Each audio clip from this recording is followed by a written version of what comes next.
Fala galera, tudo bom? Estamos de mais um de Galho em Galho, o podcast oficial da Monkin, diretamente aqui do Cubo Itaú dessa vez. Estamos rodando o Brasil, mas dessa vez estamos no Cubo Itaú. Estamos com um convidado super legal, cara empreendedor, histórias super legais aqui no backstage, várias histórias legais que acho que não vai dar tempo para contar tudo, que tem história pra caramba, muita história boa, mas conhecer bastante e a fundo. Tô com o Márcio Clary, se pudesse apresentar pra gente, falar quem é você, e é um prazer ter você aqui. Primeiro, Edu, obrigado aí pelo convite. Tô mais tranquilo, né? Porque, pô, já vi que você tá com um pouquinho de cabelo branco aí também. Então, tô me sentindo já um pouco mais em É o casa. empreendedorismo. Cara, meu nome é Márcio Claro, eu sou carioca, né? E acho que eu nasci para empreender. Então, a minha vida inteira eu fui empreendendo. Outro dia eu tava pensando, falei, cara, se eu tive em algum momento uma CLT. E acho que eu tive só com os meus 16 anos, mas o foco foi sempre empreender. E como é que começou essa carreira aí de empreendedor? Cara, então, até na ponte aérea vindo para cá, eu fui tentar resgatar quando começa, né? E eu me lembro que a gente meu avô tinha um sítio em Vassouras, que é uma cidade do interior no Rio de Janeiro, e eu me lembro que, cara, devia ter uns 12 para 13 anos, a gente ia para fazer as férias em Vassouras, e eu me lembro, cara, que eu pegava as frutas, acabava de manhã cedo, jogava pelada com os amigos, botava bicicleta, voltava pro sítio, pegava as frutas, colocava tipo uma barraquinha na frente do muro e começava a vender as frutas. Então acho que é ali que nasce esse lado empreendedor. Legal, legal. Eu comecei a empreender com 19. Eu tive uma CLT também com 18 anos, então tem algo parecido. Eu lembro que eu gostava muito de esporte. Então tudo que era. Na minha cabeça eu era ligado ao esporte. Mas quando eu fui ver, eu organizava o time do colégio, organizava o time da faculdade, fazia. Isso é empreender, sabe? Só que Claro. quando a gente é novo, a gente acha, não, eu gosto de esporte. E tá muito Uhum, ligado. Acho que é empreendedor desde pequeno, e isso é uma uhum. prova disso. E falando de negócio mesmo, qual foi o seu primeiro negócio? Como é que foi essa trilha, assim, de pontos a contar nesses. Se fosse contar uma história da sua vida rápida, como seria? Cara, é assim, eu até estava comentando um pouco antes, acho que cada 10 negócios que você faz, você pode acreditar que 9 vão dar errado. Acho que um vai dar certo. Então, se você perguntar para mim, acho que ao longo da minha vida eu tive muito mais insucesso do que sucesso. Mas, obviamente, quando você bota na balança, acho que os sucessos pesaram mais. Eu acho que assim, tem alguns casos, acho que vale a pena sempre começar pelo insucesso, mas são casos assim que eu acho que todo mundo apostaria. Tem um para mim que é clássico, foi do Papa. O Papa vai ao Brasil e vai fazer uma missa papal no Rio, lá no aterro, e a expectativa de público, 1 milhão de pessoas. É da mesma época do Bop? É isso, mais ou menos aí. Aí o cara me liga, fala assim, me liga um cara, amigo, fala, porra, Márcio, eu consegui aqui um contrato com a Arquidiocese, só eu vou poder vender sanduíche, que ele tinha uma fábricazinha de sanduíche natural, e bebidas na missa lá no aterro. Eu falei, porra, fiquei rico. Falei, cara, só você? Ele falou, só eu. Eu falei, pô, eu tô contigo. O que você precisa? Ele falou, cara, não tem dinheiro pra comprar um vidro de maionese. A fábrica tá parada, fechada, mas, porra, vamos vender sanduíche e bebida. Eu falei, tá bom. Então o cara que sai comprando tudo quanto é vidro de maionese. Eu me lembro que foi um maior desafio, porque no dia tinha jogo, então não podia. Os ambulantes todos já estavam fechados com Maracanã, tive que trazer gente de Vassouras. Enfim, montei a maior estrutura. Falei, cara, não tem como. Cara, eu me lembro que eu fabriquei no mínimo uns 20 mil sanduíches, bebida espalhada pelo aterro inteiro, uma estrutura para recolher dinheiro. Os amigos meus de bicicleta, falei, ó, você passa aqui nessa barraquinha. Aí os ambulantes iriam visitar as barraquinhas para se reabastecerem, enfim. No final das contas, cara, eu acho que eu fui o maior doador de sanduíche natural do estado do Rio de Janeiro. Cara, eu vendi uns 5, 6 sanduíches, assim, impressionante. Aí se você perguntar para mim por que eu do insucesso, na verdade não foi 1 milhão de pessoas, foram 3 milhões de pessoas. Então ninguém andava. Então aonde estavam as estruturas para abastecerem os ambulantes, ninguém conseguia se movimentar. Evidentemente que as pessoas levaram lanches de casa. Então, assim, para mim é um marco, porque eu acho que qualquer um colocaria o dinheiro, né? E, enfim, em cima de uma expectativa de Sim. venda, de receita sendo único, exclusivo. Mas, pô, ao longo a gente vai, enfim, empreendendo, participando de um monte de negócios, enfim. E história de sucesso? Cara, eu acho que, por incrível que pareça, essa história de sucesso, ela são mais recentes, né? Eu tenho, por exemplo, Disbo, que é uma empresa de conteúdo digital. A mais recente de todas, que é a Terra dos Dinos, né? Que é um parque de dinossauro que a gente montou lá no Rio de Janeiro, que para mim, assim, também foi um marco, né? Eu acho que óbvio que, porra, eu tô com 52 anos, né? Acho que continuar empreendendo aí quanto puder, mas eu acho que o ápice mesmo é a Terra dos Genos. Por todos os desafios, primeiro por ninguém também acreditar, a gente começa o trabalho todo no meio de uma pandemia, mas enfim, aí eu tenho, porra, empresa de material de mergulho, incorporadora, a gente, produto distribuidor veterinário. Aí todos os meus amigos me perguntam, falam, vem cá, o dólar está subindo, você está ganhando ou está perdendo? Eu falo, cara, estou ganhando em algum lugar e perdendo em algum lugar. Então a ideia é ficar sempre numa Sim. média positiva. Enche a cesta de ovos. De com vários ovos e aí você vai enchendo e vai tentando ter um equilíbrio ali, né? Legal. E do Parque dos Dinos, como que é o... O que que é, pra quem não conhece? Cara, o Parque dos Dinos, até que gostaria de falar que a ideia foi minha, né? Mas a ideia não foi minha, foi do prefeito de Miguel Pereira, André Português, um cara extremamente inovador. O cara, ele assume uma prefeitura pequena em Miguel Pereira, que é uma cidade pequena do Rio de Janeiro, com 25 mil habitantes. Ele coloca na cabeça dele o seguinte: eu vou transformar Miguel Pereira Gramado Carioca. Então ele vai para Gramado e fala assim: o que tem em Gramado que é o sucesso? Aí dentro de Gramado você tem Rua Coberta, Parque dos Dinossauros, Mini Rua cidade? Torta, Mini Cidade. Então tudo que tem lá, o cara falou: vou fazer em Miguel Pereira. Ele precisa encontrar os malucos para quererem comprar essas ideias. E aí um dia ele tenta, fala: porra, Márcio, você podia montar um parque de dinossauros. Eu me lembro que eu falei, minha primeira reação, eu falei: pô, André, tá maluco, vou montar um parque de dinossauro em Miguel Pereira? Não vou. E aí ele tenta me convencer de ir a Gramado, conhecer o Parque de Dinossauros em Gramado. Eu falei: cara, André, eu não vou pegar um avião, Porto Alegre, Gramado, para ver um parque de dinossauros. Eu rubrico, num belo dia ele me liga e fala: Márcio, tem uma semifinal da Copa do Brasil, no Olímpico, Flamengo e Grêmio, eu vou conseguir um ingresso pra gente, mas você vai ter que ir a Gramado comigo. Eu falei: bom, nesse caso, então vamos embora. E aí foi quando eu conheço o meu primeiro contato com o Parque de 2019? Dinossauros, 2019.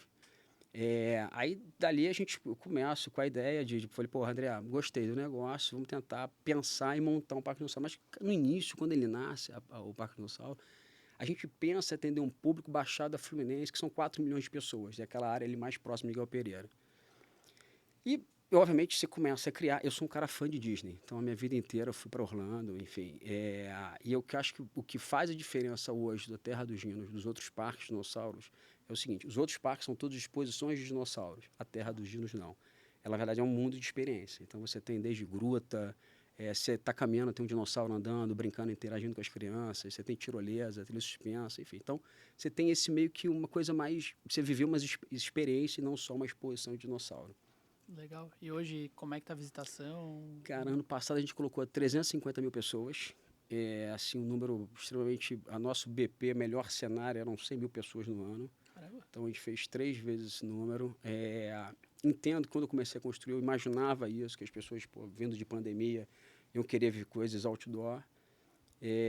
Os números, assim, são extremamente positivos, né? Agora, a novidade é a Terra dos Dinos sai do Rio de Janeiro, tá vindo, primeira mão está vindo para São Paulo e, enfim... Continua lá, continua Continua Rio, lá, a processo. ideia é criar... A gente tem até engraçado dizer um storytelling, um parque, né? Então, eu me lembro que quando a gente faz essa virada, eu contrato um roteirista chamado Pequinho, que é um cara que trabalha há 30 anos da Globo, se inscrevesse de Copo Amarelo. Legal. E aí, porra, o parque tem um storytelling, a gente contrata um diretor artístico para dar vida àquele parque. Então, às vezes, na verdade, você entra num mundo diferente, né? Enfim. Então, a ideia, cara, é ter a Terra dos Dinos em pelo menos mais 2 ou 3 estados nos próximos 2 anos aí no máximo. E como é que você avalia? A gente está num momento desse, assim, de avaliar novos lugares e tal. Como é que você avalia quando vocês vão para outro lugar ou não? Então, Porque é o risco, né? É o risco. O entretenimento é isso, né? Você faz um capex alto, você não tem a certeza que o público vai te visitar, né? Então, essa que é o maior desafio do entretenimento. Mas se a gente acompanhar, existem alguns sinais que o entretenimento hoje é um negócio assim fora da curva. Vou dar um exemplo. Quando a gente vai estudar o Madame Tussauds, ele nasce, a proprietária, né? Ela fazia exposição de cadáveres. Então, você vê que é um negócio que existe há mais de 300 anos. E hoje quem está por trás do Madame Tussauds são grandes fundos como o BlackRock. Mas o desafio é o público, né? E aí a gente tem algumas estratégias. Por exemplo, a gente já teve conversas aqui até em São Paulo, e tem esse movimento muito forte no Rio das praças, né? Vamos revitalizar as praças, vamos privatizar as praças, ter uma parceria pública-privada. Só que um parque de dinossauro tem que ser para a gente tem que ser um destino final. Então, acho que aquele encontro com a família, das pessoas pegarem um carro, pegar que seja um transporte público, fazer uma viagem, aquilo faz parte de uma ida para um parque de dinossauro. Então, a nossa ideia nunca foi ficar numa capital, né? E sim para um ponto turístico Que já bota que já faz. Essa é uma dica para onde a gente está indo hoje. É um ponto Entendi. turístico de São Paulo, uma cidade turística de São Paulo. Indo numa linha muito pra Gramado, né? Ninguém vai pra Gramado pra ver a mini cidade, talvez. Mas o pessoal vai pra Gramado pra experiência e a mini cidade, os parques de dinossauro acabam virando atração. Né? Exatamente. É um somatório. As pessoas perguntam: a gente está abrindo em Miguel Pereira agora o Parque das Aves, o Mini Mundo também e tal. Eu falei: para mim isso é ótimo, porque não necessariamente todo mundo vai gostar de dinossauro. Tem uma frase que eu uso que é bem bacana, que é o seguinte, quando fala, mas por que você acreditou em dinossauro? Eu falei, cara, dinossauro não prescreve. Sempre tem alguém Sempre tem alguém que, enfim, aí outro dia o cara perguntou, pô, por que você não pensou? Eu até cheguei a pensar em abrir um aquário, né? Porque eu meio que movimento, mundo. E aí eu me lembro que eu fui conhecer a estrutura do Aquarrio, enfim, até brinco com o Pablo, que é o senhor do Aquarrio, lá do Rio, e logo na entrada ele me apresentou, ó, esse aqui é o fulano de tal, é o veterinário. Aí eu apertei a mão dele, aí o cara falou assim, olha, falei, pô, bacana cuidar desses peixes todos aqui, né? O cara falou, não, eu só cuido do cavalo marinho. Aí eu falei, cara, tu imagina a estrutura que tem um aquário. Aí o brinco falou, porra, Paulo, meus dinossauros nem comem, entendeu?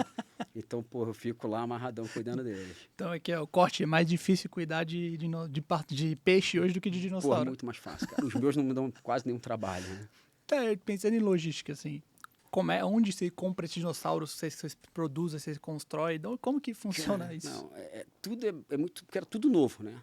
Não só como você compra, como você escolhe os dinossauros, né? Então, Eu pô, quero esse aqui. não, e a maior gafe, outro dia, enfim, na compra foi o seguinte, a gente contrata alguém na China, a pandemia fechada, ninguém entra e sai da China, eu contrato uma pessoa, o nome é Gabriel, falei, Gabriel, eu preciso achar uma fábrica de dinossauros na China. Cara, tudo bem, eu vou achar, fica tranquilo.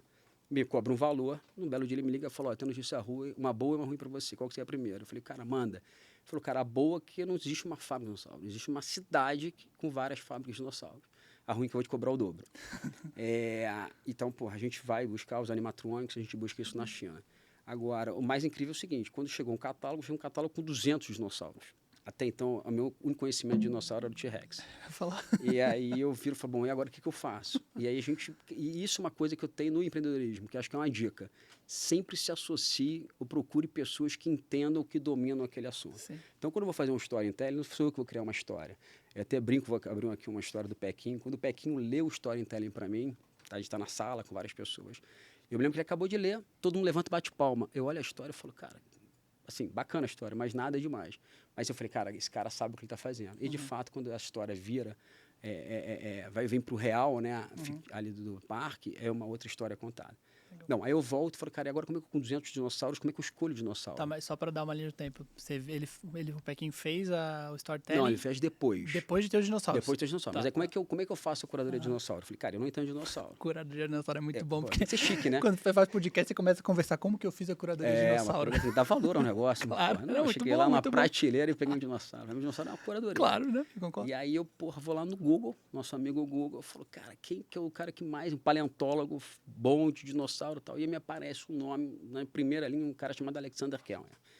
Esse cara é um brasileiro, ele mora no Rio, ele é um cara que domina dinossauro no mundo inteiro, um cara super bem reconhecido. Aí eu ligo para o Alexander Kellner, pego o contato dele, ele é o presidente do Museu Nacional, inclusive na época que pegou fogo. Eu ligo para o Kellner e falo, Kellner, professor Kellner, boa tarde, tudo bem aqui? Eu falei, Márcio Clary, antes que você se assuste, eu estou montando um parque de dinossauro, eu queria a tua ajuda, porque eu preciso escolher os dinossauros. E eu não sei nem qual eram as cores dos dinossauros. Aí ele vira para mim e fala, cara, Márcio, tu ligou pro cara errado, porque nem eu sei, ninguém sabe quais eram as cores dos dinossauros. E fato. E aí, enfim, então eu pego o Kellner, e ele faz essa escolha, essa curadoria com a gente, cria lá as eras, enfim. Então, assim, a história do parque ela é construída. Se você perguntar para mim assim, pô, Márcio, mas você fez isso tudo planejado no início? Não, nada. Você vai montando e vai construindo ao longo do tempo, né? Boa. Não, eu acho que está muito ligado ao empreendedorismo, né? Se tivesse tudo pronto, para começar, você não teria feito. Você não faz. Cara, eu sempre falo. Se você começar a pensar muito, independente da ideia, do que for, se você começar a pensar muito, não vai sair do papel.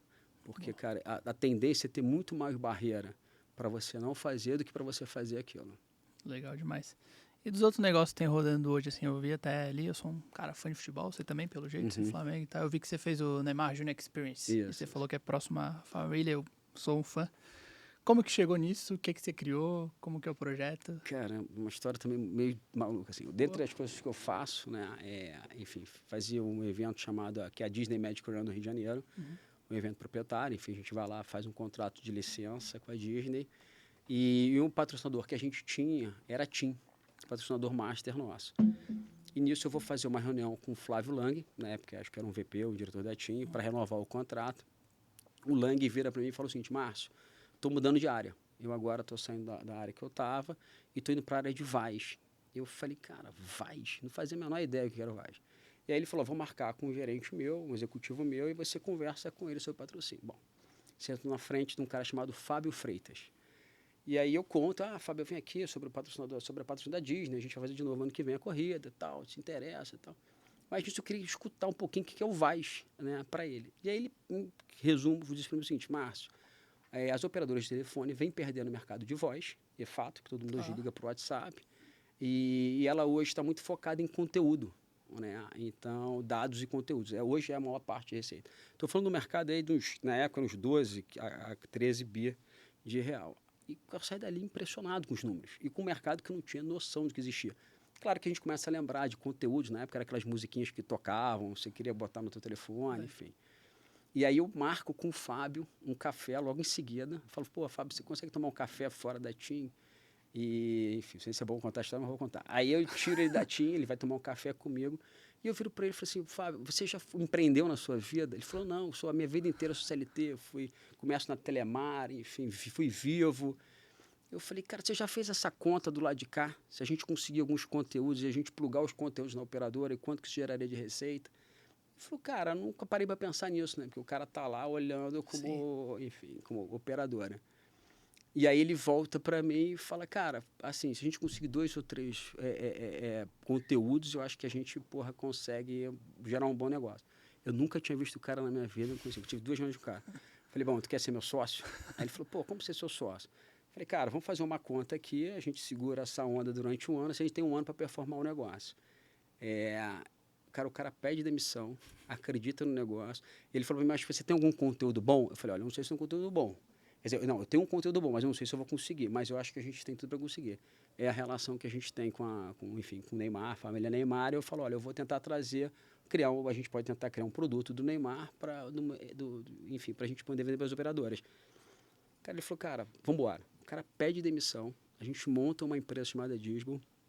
Para você ter ideia, a primeira rodada que a gente fez foi no valuation de 30 milhões. Caramba! Enfim, a empresa hoje fatura aí no torno de 40 a 50 milhões ano, super saudável. A gente trouxe o Daniel junto do pacote TIM. Enfim, não sei se a gente vai cortar meus contratos lá com eles, mas...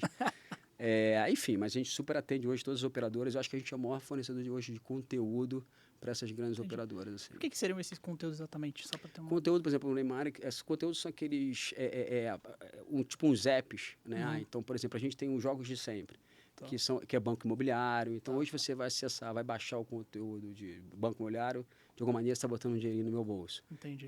São assinaturas, geralmente, semanais, né? A grande vantagem do operador é o QR Billing, né? Porque hoje, tudo bem que hoje com os bancos digitais, o brasileiro está ficando mais digitalizado, bancarizado. Mas antigamente, cara, as pessoas não eram bancarizadas, né? Sei lá, a gente estava falando em coisa de 30% a 35% quando a gente começa com a Disbo. E o diferencial das operadoras é a cobrança, porque ela vai lá com o cartão pós-pago, ela antecipa esse crédito e ali a pessoa vai debitando aqueles conteúdos. Entendi. Então, porque hoje a gente tem, obviamente, a maioria das pessoas tem um app e tem o cartão cadastrado ali. E ela consegue fazer essa cobrança pelo cartão pós-pago. Então, por exemplo, o Neymar Experience nada mais é um app que a gente meio que orienta, o método Regulin, orienta as pessoas, as crianças, como jogar bola, batendo uma bola, ele faz alguns exercícios, manda pra gente. E claro que a gente acaba criando uma rede no qual manda uns vídeos, as melhores dribles, ou faz isso que o Neymar fez num treino, a gente acaba criando um chatzinho lá interno nosso. Você está na operação hoje? Ou não, só conselho. Só conselho. A operação é o Fábio e o Daniel Freitas. Que legal, legal. Bom case, bom empreendedorismo. E uma linha aqui de, acho que entramos em tecnologia e acho que é um mercado muito bom. O que você tem visto de futuro, assim, sobre negócios? Estamos falando muito de inteligência artificial. Aqui no Cubo tem 1000 palestras por ano. Pelo menos 500 falo de IA. Cara, então, não sei se você vai concordar comigo. Quando veio com aquela coisa de metaverso, a gente teve essa reunião, né? Porque eles são muito digitais. Sim. E aí eu me lembro que a gente, na reunião de conselho, começou a falar: vamos investir quanto e tal, vamos entrar nesse mercado, não vai. Era uma coisa que eu não acreditava. Porque eu acho que é uma coisa muito, enfim, esse efeito cocunização, as pessoas mais para dentro, acho que não era enfim, não é uma coisa que eu nunca acreditei e foi que eu acho que passou, eu acho que não sustentou. Quando a gente fala hoje de inteligência artificial, cara, até a gente quando brinca de falar de investimento, fala: cara, esquece que hoje em dia os investimentos que as grandes empresas estão fazendo é coisa de BI, é outro patamar. Mas eu acredito muito. Cara, eu acho que vai quebrar um monte de rupturas aí absurdas. Se você perguntar para mim, pô, vai para o lado positivo ou o lado negativo, né? Eu me lembro que agora, numa viagem com a China, até com o Neymar, ele me mostrou um vídeo, né, do fake. O cara gravou ele falando, o Neymar pai, ele gravando em inglês.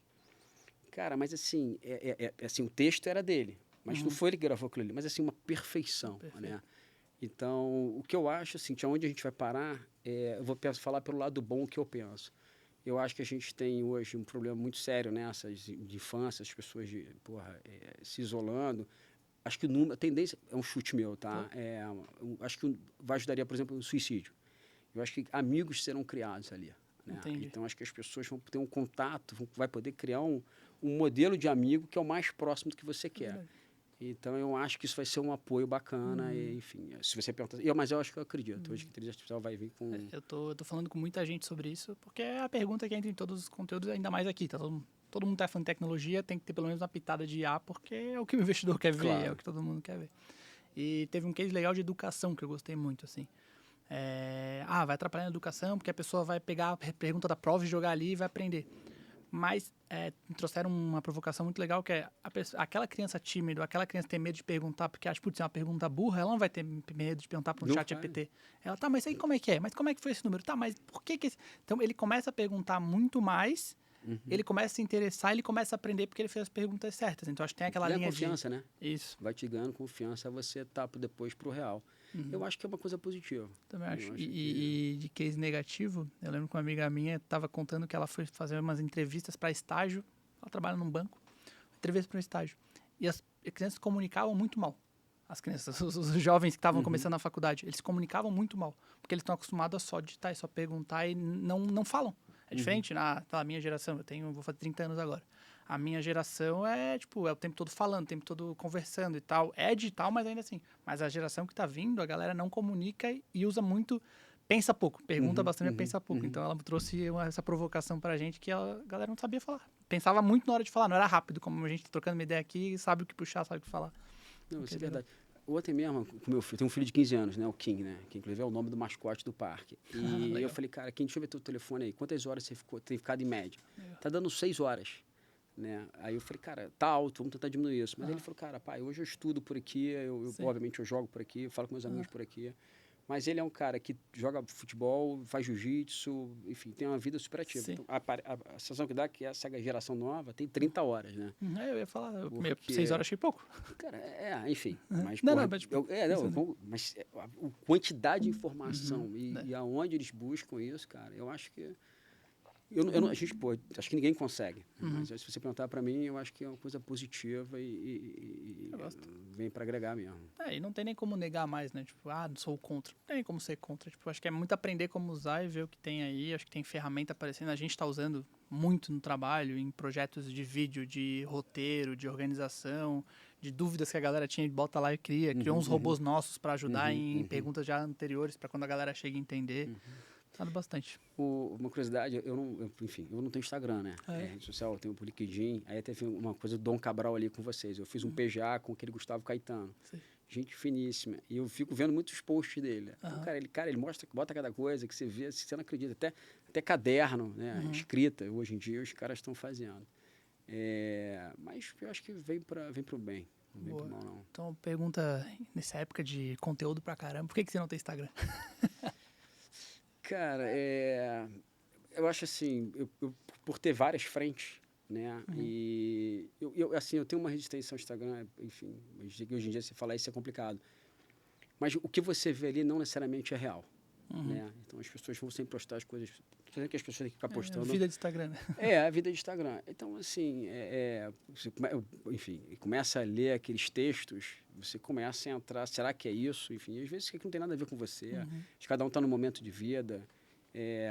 Enfim, eu acho que quando você está no LinkedIn, por exemplo, você está gerando um conteúdo, você está conseguindo ver o que o mercado. E eu com várias frentes, né, enfim, eu acho que é muito mais por questão de tempo, e eu acho que eu consegui sobreviver até agora e procuro mais dizer que eu não dou umas piadas lá, eu dou umas piadas lá. Ontem um amigo meu postou nos stories do Instagram assim, vou desativar o Instagram. Aí eu falei, pronto, alguma coisa errada deu. Primeira coisa que você pensa, aconteceu alguma coisa, tá depressão, eu liguei pra ele, cara, o que rolou, André? Aí ele assim, cara, eu preciso estudar. eu decidi que eu vou estudar, tô fazendo uma pós, fazendo uma coisa aqui, eu preciso parar e estudar, porque eu não tô conseguindo. Eu chego à noite em casa, depois do trabalho, eu pego o Instagram e não saio dali. Então eu preciso de tempo e eu decidi fazer, e já tô decidido a excluir o aplicativo, não vou usar, estão avisados. E é muito Cara, isso. e você vê como é que era antigamente, né, cara? A gente tinha que abrir uma folha de jornal. As pessoas não têm noção do que é isso, né? E você ia lendo, você não conseguia, enfim, imagina o quanto tempo você consegue ter todas aquelas informações hoje, só se, enfim, é difícil. Não sei, vou tentar continuar, mas eu Mas eu vou acho que dizer é que um não bom. espio, eu dou uma espiada ali, É né? bom às vezes. O que estão falando ali? Vou entrar, vou procurar o teu lado depois. Legal. O que você tem, o que você fala para o empreendedor jovem? Eu tenho 30 anos, você tem 50, acho que... Que dica você daria para mim que estou empreendendo há bastante tempo, mas estou começando, podemos dizer? Cara, assim, acho que você tem que acreditar em você, né? Acho que é a primeira coisa. Escutar as pessoas, não necessariamente aquelas que vão dizer para você que ela não vai dar certo. Você tem que escutar aquela que pode até falar, cara, eu não acredito por causa disso, disso, daquilo. Eu acho que é o principal e, assim, óbvio, porque eu brinco que, e é verdade, planilha e PowerPoint aceita qualquer coisa. Chegar aqui e te apresentar um BP com, porra, qualquer número, enfim, vou falar, vou virar isso aqui, mas não necessariamente aquilo ali é uma realidade. Eu tenho um caso, assim, né, outro caso de sucesso, que é o Bitcoin, que é o que eu acho que vale também. Eu acho que você tem que escutar tribos diferentes, né? Você não precisa estar vivendo só naquele teu mundo. Vai conversar com outras pessoas, vai frequentar outros lugares, porque quando você começa a escutar alguma coisa pipocando em vários lugares diferentes, é porque aquilo ali vai virar. Sim. Pode ser nem que seja para um momento, ou depois só para enfim, uma durada. Então, eu me lembro, por exemplo, no caso da Bitcoin, eu fui para o Maracanã com meu vizinho, o Pedro Sherman, que é da Leblon Equity, um fundo de investimento, e ele comenta, pô, Márcio, comprei umas Bitcoins, e me explicou um pouquinho o que era Bitcoin. Daqui a pouco, em São Paulo, outro cara fala de Bitcoin. Aí eu já escutei Bitcoin em Vassouras. Falei, cara, esse negócio vai dar certo.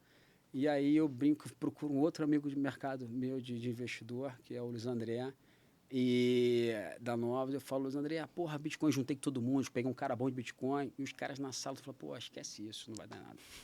Errei, eu não botei dinheiro na Bitcoin, e o cara explodiu de ganhar dinheiro depois. Então eu acho assim, você tem que acreditar em você, né? Escutar as pessoas, e a outra coisa também que eu fiz muito na minha vida e que eu faço. Quando nasce a Disbo, por exemplo, você tem que juntar com pessoas que sabem o que estão fazendo. Então, por exemplo, se você, Edu, fala, pô, Márcio, vou montar uma barraquinha de cachorro-quente ali. Eu falo assim, Edu, já vendeu cachorro-quente? Não, nunca vendi. Eu falei, cara, então esquece.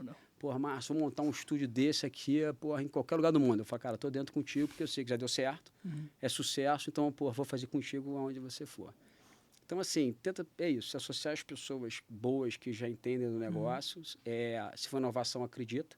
É aquela máxima do cara que mandou um vendedor o cara tinha uma fábrica de chinelo, de sapatos, manda o cara para o interior da China lá, e aí manda 2 consultores, 2 vendedores. Aí um liga e fala, cara, tô voltando. O cara fala, por quê? Cara, todo mundo aqui é descalço, não vou vender um par de sapato aqui. Aí o cara volta, outro liga e fala, chefe, não volto nunca mais, vou ficar rico aqui, porque eu vou vender sapato para todo mundo, ninguém tem sapato aqui, todo mundo tá descalço. Enfim, então é como você olhar e acreditar. Muito bom, muito bom. É que o Steve Jobs falava, né? Que o cliente não sabe o que ele quer porque ele nunca viu o que está sendo feito. Isso. Então, a galera andava descalço que não devia chinelo, mas também, e agora? Será que eles vão querer usar? Será que vai ter uma galera nova lá? Boa. Acho que você falou um ponto legal que é de buscar pessoas diferentes também, né? Então, por exemplo, você falar com alguém de Bitcoin, alguém que não era, e é muito repertório, né? Tem uns amigos meus que querem empreender com pessoas muito parecidas com eles, que pensam mesmo viés de tudo, mesmo... Eu falo, cara, quanto mais gente diferente, e eu digo de Monk mesmo. Por exemplo, eu falei pra você, né, que a gente trouxe, acho que até comentou. Eu comecei a Monk com 19 anos. Então, no meio da faculdade, totalmente... E a gente foi crescendo assim. Chegou no momento, principalmente quando eu cheguei em São Paulo, eu ia nas reuniões com grandes empresas e falei, não vou confiar nessa galera de... Ninguém nunca foi demitido porque contratou uma África, mas uma Monk que tava indo no mercado, cara, se eu contratar errado, é o dos caras, né? É isso mesmo, dia seguinte. E aí comecei a ver, e aí eu fiz uma parceria muito grande com um parceiro de um projeto que tava, que é o Terra, que agora é meu sócio. E aí ele, tô saindo do projeto que eu tava, brigadão. Eu falei, cara, vamos tomar um café? No café a gente conversou. E eu falei, cara, quer ser sócio? Era eu e o Felipe sócio, e de mesma idade, mesma pegada, vim de Floripa, alguém que tendo mercado, conhece? A gente convidou e eu falei, cara, eu preciso de alguém de cabelo branco. Realmente, preciso de alguém, por mais que tenha minha mechinha aqui, preciso de alguém com cabelo branco, ser um macaco velho, porque não é.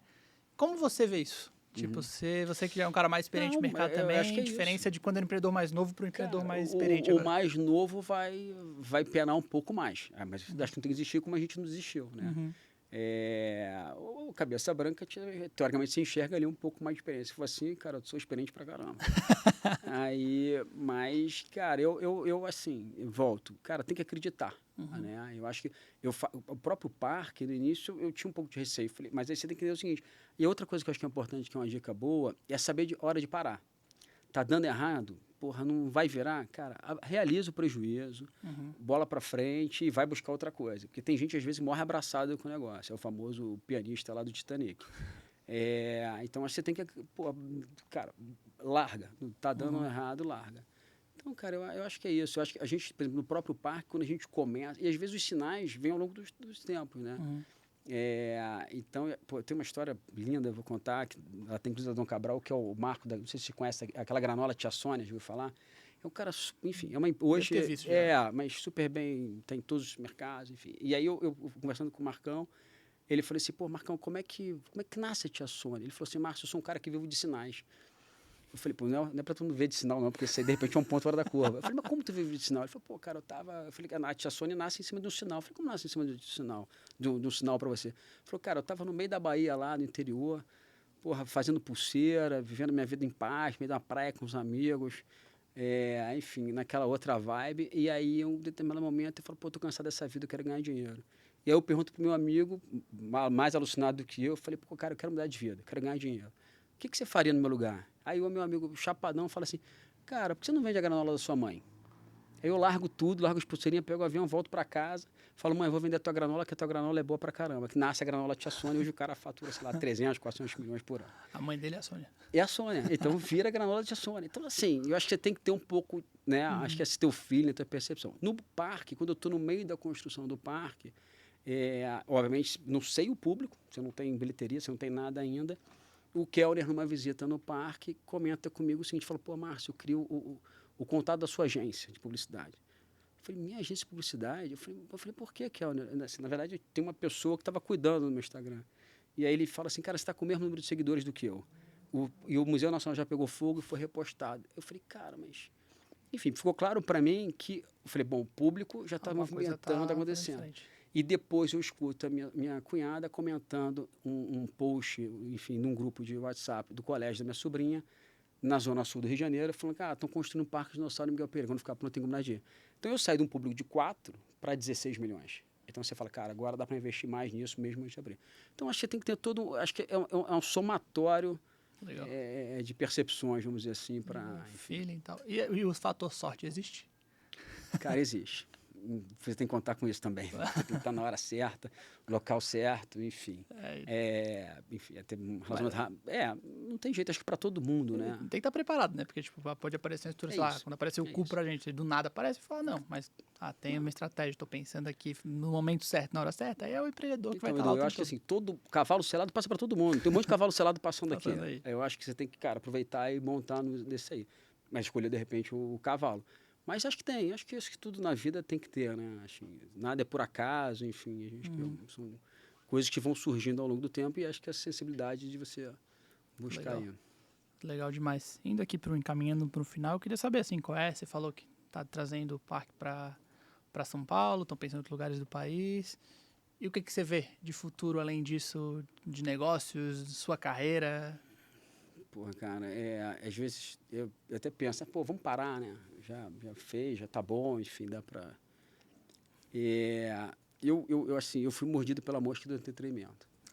Até outro dia alguém me perguntou, eu falei, pô, imagina eu tá dentro do parque, obviamente eu não vejo 350 mil pessoas passando, mas a quantidade de criança, de sorriso, enfim, a gente até tem uma gruta fantasma, eu brinco que, pô, enfim, existia o Tivoli Park no Rio de Janeiro, que tinha lá a gente chamava de mulher gorila, né? Que dava um susto em todo mundo Beto no Carreiro final. Eu sou de Floripa, no lado Então, aí você imagina, né? Pô, a história de Beto Carreiro também é incrível. Mas voltando ao Terra dos Genos, e aí eu falei, cara, eu já era um trauma, assim, né? Eu me lembro que aquilo marcou toda uma geração. Eu falei, cara, eu tenho que pensar em alguma coisa que marque uma geração. E aí eu conversando com o pessoal de arquitetura, eu falei assim, cara, eu tenho que dar um susto nas crianças. Os caras falaram, pô, não quer assustar as crianças? Eu falei, cara, é uma coisa que foi bom para minha infância.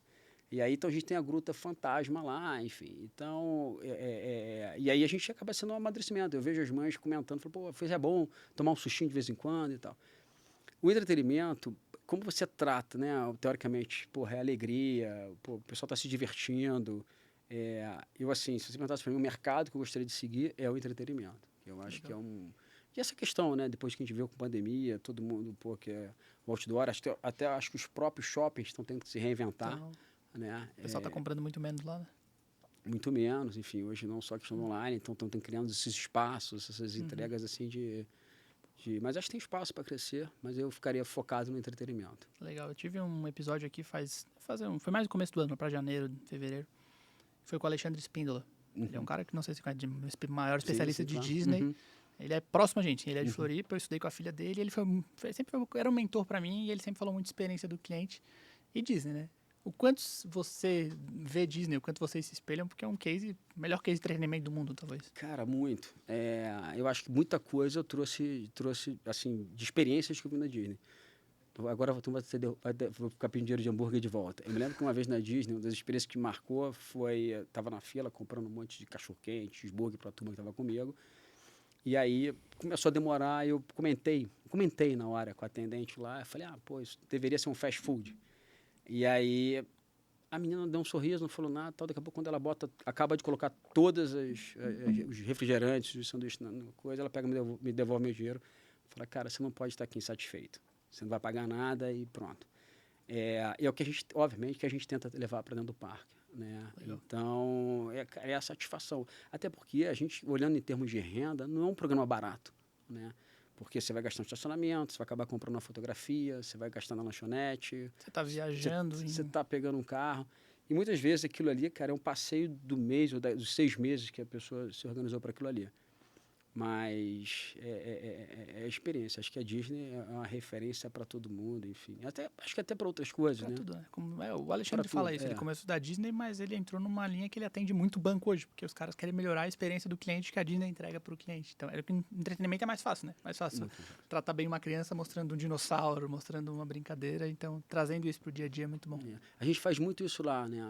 Não ficar só no entretenimento. A gente tem os paleontólogos. Sim. Então, a gente tem recebido muita visita de escola.